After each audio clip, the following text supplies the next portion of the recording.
আসসালামু আলাইকুম রহমতুল্লাহ। আমার নাম মোহাম্মদ কামরুল আলম খান, আইডি নম্বর 2198। আমি ভিডিও শুরু করলাম। আমরা গতকাল প্রথম ক্লাস করেছি, অর্থাৎ 5/1/2025 তারিখ। গতকাল আমরা 10টা অক্ষর, আরবি অক্ষর 29টার ভিতরে 10টা শিখেছি এবং এর টান এবং কোন কতগুলো রূপ এই অক্ষরগুলোর আছে সেগুলো শিখেছি এবং দিনের বেলায় কিছুটা স্টাডি করেছি। একটু কাজের চাপে হয়তো অতটা পারিনি, তো চেষ্টা করেছি। তো আমি শুরু করছি আমার ভিডিও। আরবির প্রথম অক্ষর আলিফ। এই আলিফের উচ্চারণ আলিফ আলিফ আলিফ মুখ দিয়ে উচ্চারণ করার সময় কিছুটা বাতাস বের হয়ে যাবে। আমি সংক্ষেপে করব ভিডিওটা। আলিফের দুটা রূপ, একটা হচ্ছে খাড়া একটা দাগ, আর একটা হচ্ছে দাগ দিয়ে বা ডান দিকে একটু টান। এটা হচ্ছে আলিফ। আলিফ আলিফ লেখাটা দেখাচ্ছি।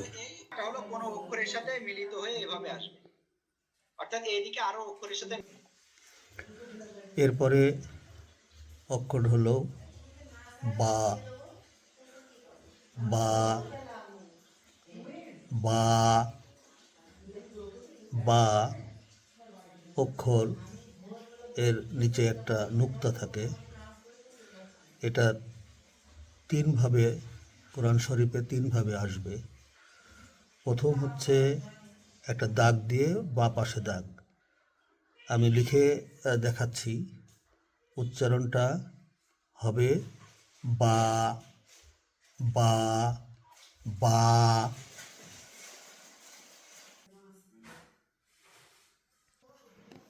বা অক্ষরটা এক আলিফ টান হবে। বা বা। এরপরের অক্ষর মিম। মিম উচ্চারণ করতে হবে শুকনা, দুই ঠোঁটের শুকনা জায়গা থেকে হালকাভাবে 4 আলিফ টান দিয়ে। মিম মিম মিম। মিম লেখাটা আসবে 4 ভাবে কোরআন শরীফে। আমি সেই লেখাটা আবার দেখাচ্ছি। মিম মিম 4 আলিফ টান হবে মিম।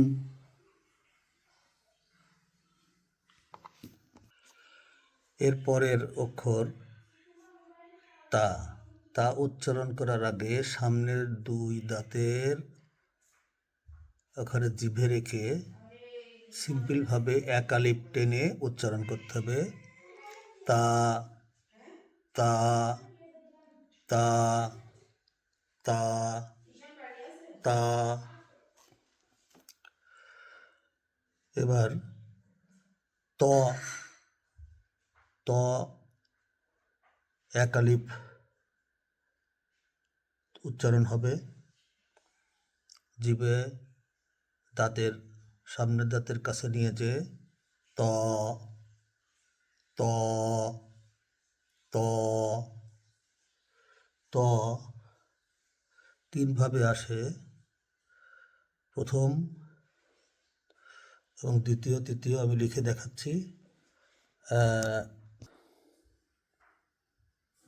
ত ত